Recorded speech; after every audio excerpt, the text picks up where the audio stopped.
Halo, selamat malam. Oke, ini episode pertama ya untuk analisa saham minggu depan by request. Nantinya untuk tiap mulai bulan Mei ini untuk tiap hari Minggu ya kita akan adakan polling untuk analisa saham by request untuk minggu depan. Kita akan ambil 3 teratas. Jadi untuk episode minggu ini ada 3 saham yang akan kita bahas. 3 teratas adalah BCTM, Agro, dan Excel. Kita akan mulai analisa pertama dari BCTM. Jadi BCTM ini saham yang cukup menarik karena kebetulan di sini dekat sekali dengan RUPS. Jadi untuk saham yang dekat dengan RUPS dan kebetulan dividen gede, untuk indikator-indikator semacam ini kita abaikan saja. Bisa dibilang praktis gak ada dampak. Kita akan lebih lihat ke pola tahun-tahun sebelumnya. Jadi di sini kita akan lihat di tahun 2019.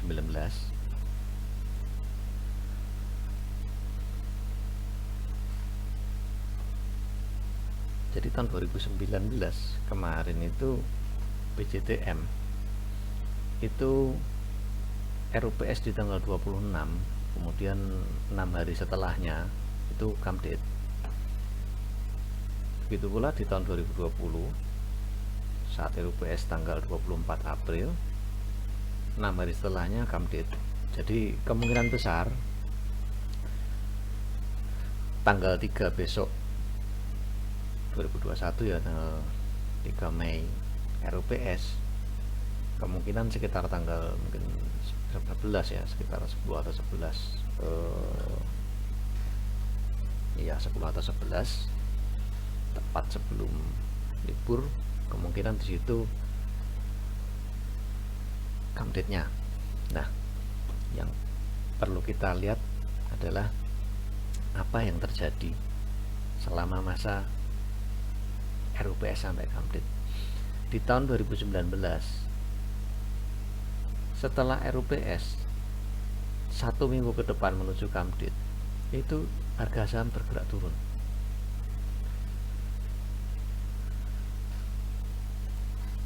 Sama halnya tahun 2020 juga setelah RUPS 6 hari setelahnya 1 minggu ya, harga bergerak turun. Jadi untuk tahun 2021 menurut saya nggak akan jauh berbeda nantinya.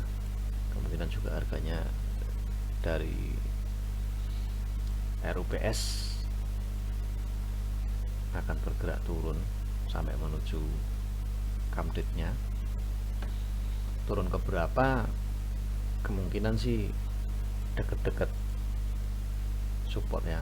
Support di sini support sekitar 775, support EMA 90 dan juga low candle di sini.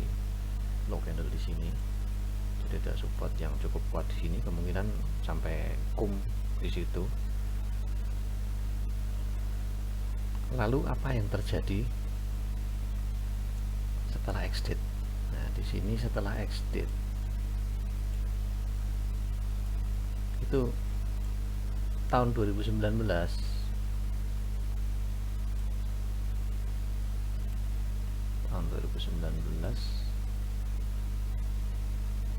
nah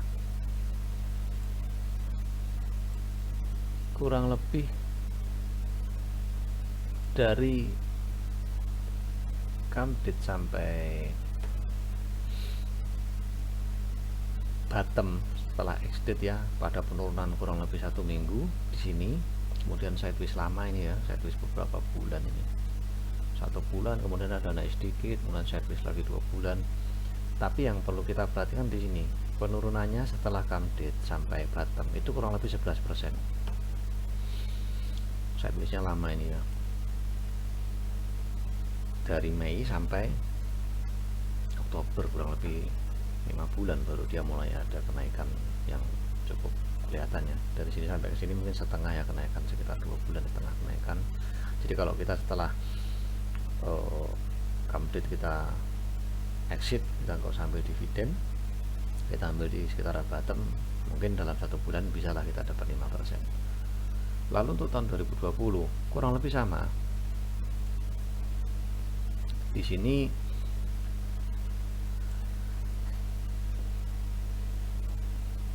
dari come date sampai jadi exit penurunan selama kurang lebih 1-2 minggu sampai ke bottom sama, sekitar 11%. Hanya di tahun 2020 ada recovery yang sedikit lebih cepat ya, dari mungkin sekitar 1,5 bulan sampai 2 bulan. Kalau kita beli di bottom sudah dapat ya 10% dalam mungkin 1 bulan, dapat 10%, ada recovery. Nah, bagaimana dengan tahun 2021? Besok Senin itu kan RUPS. Jadi saran saya, kalau yang mungkin sudah punya barang,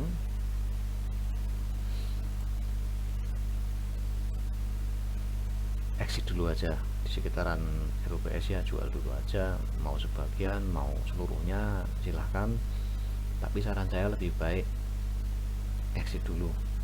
Kalau misalkan khawatir, belum tentu juga dalam 2 tahun sebelumnya seperti itu polanya, tahun ini sama, nggak apa-apa, jual dulu sebagian, atau kalau yang tetap mau hold sampai atau bahkan ambil dividen silahkan. Cuman untuk penurunannya tadi kan kita lihat tahun 2019 dan tahun 2020 kemarin kurang lebih sama. Jadi misalkan kalau kita ambil come date-nya mungkin berakhir di sekitar 770-780 ya, kalau kita tarik 11%, itu berarti akan ada bottom dalam beberapa minggu ke depan setelah exit. Itu di kisaran harga balik ke 700 ya, 690 atau 700an sekitar sini. Jadi kalau yang nggak ambil dividen sebetulnya bisa manfaatkan setelah penurunan exit ya, 1 minggu setelah exit kita entry di sekitaran 700 atau 690an sekitaran itu, kita hold mungkin 2 minggu sampai 1 bulan, setidak-tidaknya mungkin sekitar 5% 10% kita bisa dapat. Kita manfaatkan momentum turun gila-gilaannya. Model BCTM BCPR hampir sama. Jadi kalau yang mau hold ambil dividen sebetulnya nggak sebanding juga ya, kecuali yang sudah hold lama, dapatnya sekitar 5-6%, turunnya segini. Jadi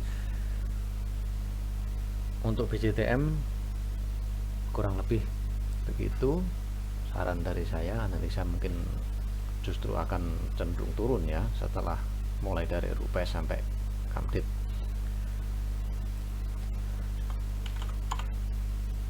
Dan yang kedua, saham yang kedua kita akan bahas agro. Nah, di sini agro kemarin sebetulnya ada yang menarik di waktu itu di tanggal 22 April. Jadi 22 April itu sempat kita kira ada sedikit akumulasi ya, tanggal 22 April waktu itu kan di sini OD CCBK itu beli. Nanti kita akan lihat aktivitas BK ya sebetulnya. Di sini CC dan BK, OD CC BK, di sini ada akumulasi. Yang jualan sebetulnya sudah kelihatan, di sini ada retail yang jualan YP, PD, KK dan NI. Di sini jualan.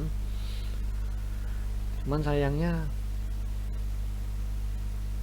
tanggal 23 dan 26 nggak ada pergerakan apa-apa lagi. Justru tanggal 27 nya BK jualan, tanggal 27 April ya, ini 27 April BK jualan gede 123.000 lot, sekitar 11,7 miliar di harga 950. Ini distribusi ya BK ya. Tapi menariknya di tanggal 28 sampai tanggal 30, jadi 3 hari setelah BK jualan, dia beli balik 68.000 lot, setengahnya, bisa dibilang persis setengahnya ya, 6,3 miliar. Perhatikan, dia average buyback-nya adalah 925. Mungkin kalau dari 950 dia jualan, 925 beli balik, mungkin nggak seberapa, kita lihat hanya ada penurunan 25 poin, tapi dengan nominal sekian miliar ya, sekitar nantinya kalau dia memang beli lagi berarti sekitar 12 miliar dia jual dulu dan beli balik, itu 25 poin lumayan. Jadi di 3 hari kemarin 28, 29, 30 April itu ada aktivitas menarik dari BK.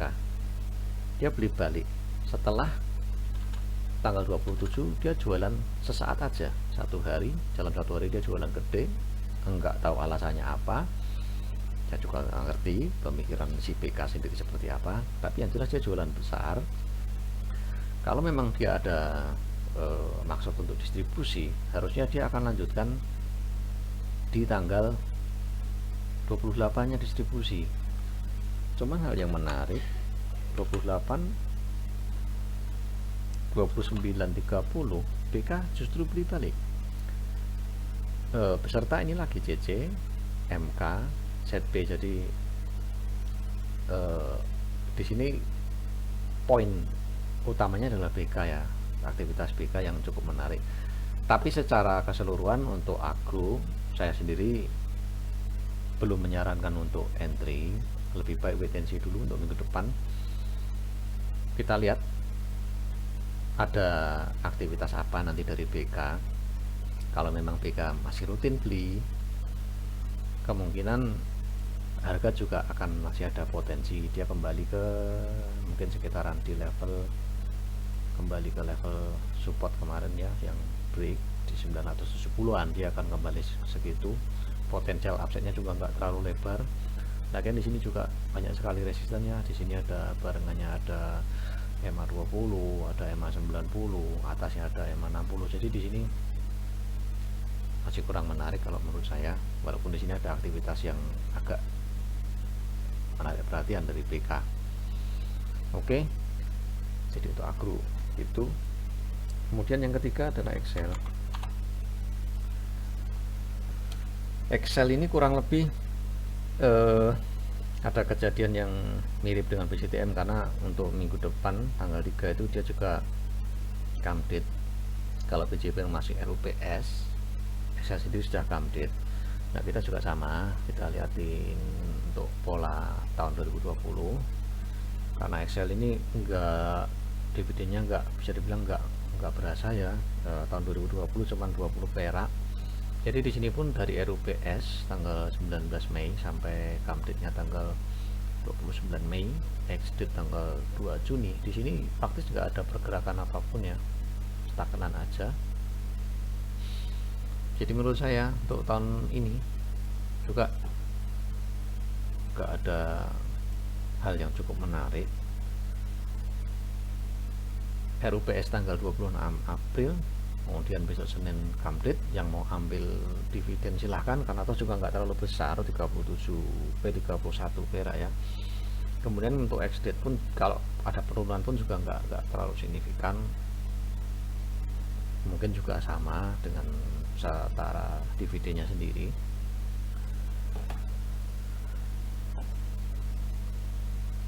Hal yang perlu kita perhatikan justru di trennya. Ini yang penting untuk kita perhatikan di trennya. Kalau kemarin tahun 2020 kita cuma lihat di RUPS sampai come date-nya, kita coba lihat dari keseluruhan trennya. Untuk Excel sendiri pada waktu kemarin come date itu sangat berdekatan dengan recovery ya COVID ya waktu itu, di bulan Maret 2020. Kemudian dia di bulan Mei di sini pembagian dividen secara tidak langsung ada tren kenaikan short term ya, ada tren kenaikan yang ditunjang oleh recovery-nya sendiri. Jadi yang tetap hold ambil dividen enggak dilepas, untuk dividen sendiri juga enggak berasa 20 perak dibanding harga 2.500 mungkin sekitar berapa, enggak sampai 1% ya, enggak sampai 1%, ya enggak sampai 1%. Dia hold masih bisa profit ya, sampai 3.000 kurang lebih 15%, nah 15-20%. Cuman di tahun 2021 ini berbeda. Jadi untuk Excel ini di tahun 2021 trennya sudah turun.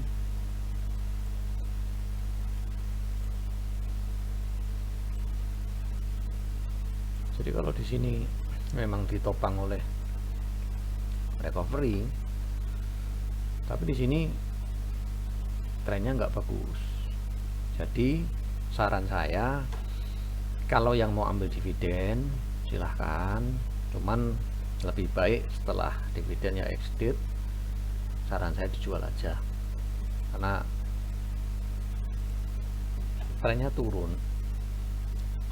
Potensi turunnya sampai mana kurang lebih kita lihat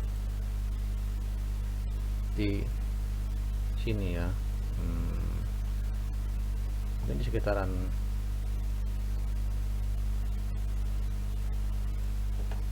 antara ini 1000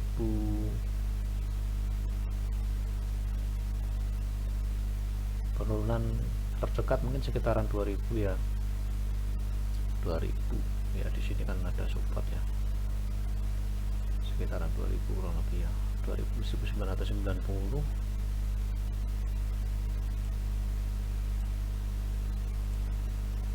sampai mungkin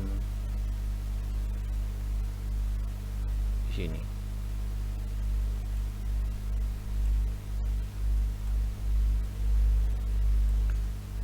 Jadi potensial downside-nya sampai di situ ya. Jadi kalau yang mau ambil dividen sih sebetulnya lebih baik segera dijual. Ada potensi turun sekitar 6% gitu. Oke. Jadi untuk 3 saham analisa untuk minggu depan by request, BCTM, Agro, dan Excel kurang lebih seperti tadi ya. BCTM juga saya bilang lebih baik exit, Agro juga belum menarik, begitu pula dengan Excel. Kalau yang mau ambil juga lebih baik segera jual aja, ambil dividen, exit, jual. Oke, sekian untuk episode pertama analisa saham by request. Selamat malam, terima kasih.